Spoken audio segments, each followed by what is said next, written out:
Hi, I'm Charlie. Let's talk about ableism. What is ableism? Well, ableism is discrimination against disabled people because of their disability. Ableism looks different to different people at different times and is not always easy to identify or understand. But it's important to learn about so we can start to make changes to the way we and the people around us think and behave. When you know what ableism looks like, you're more likely to speak up for yourself and call it out if you're up for that. There are three major types of ableism: institutional, interpersonal, and internalized. Let's talk about what these are and what they might look like. Institutional ableism. Institutional ableism is when government and society make things harder for disabled people. For example, when students with intellectual disabilities aren't supported in schools, or if a bank didn't provide a form in Braille for a blind person. Interpersonal ableism. Interpersonal ableism is ableism that happens with the people around you. This might look like someone not inviting you out to a birthday meal because they've chosen a restaurant that isn't accessible for you, or if a person makes fun of you because of your disability. Internalized ableism.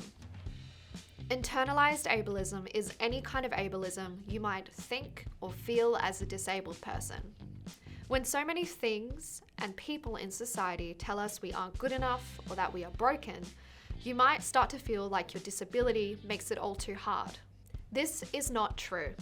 Internalized ableism might look like a disabled person not talking to their friends about their disability because they believe there is something embarrassing about being disabled. Or even not applying for a job because we think we aren't good enough, even though we really could do it with the right support.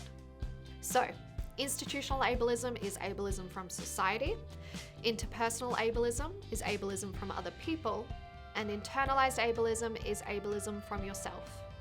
Knowing what institutional, interpersonal, and internalized ableism are is a really good start to doing something about it.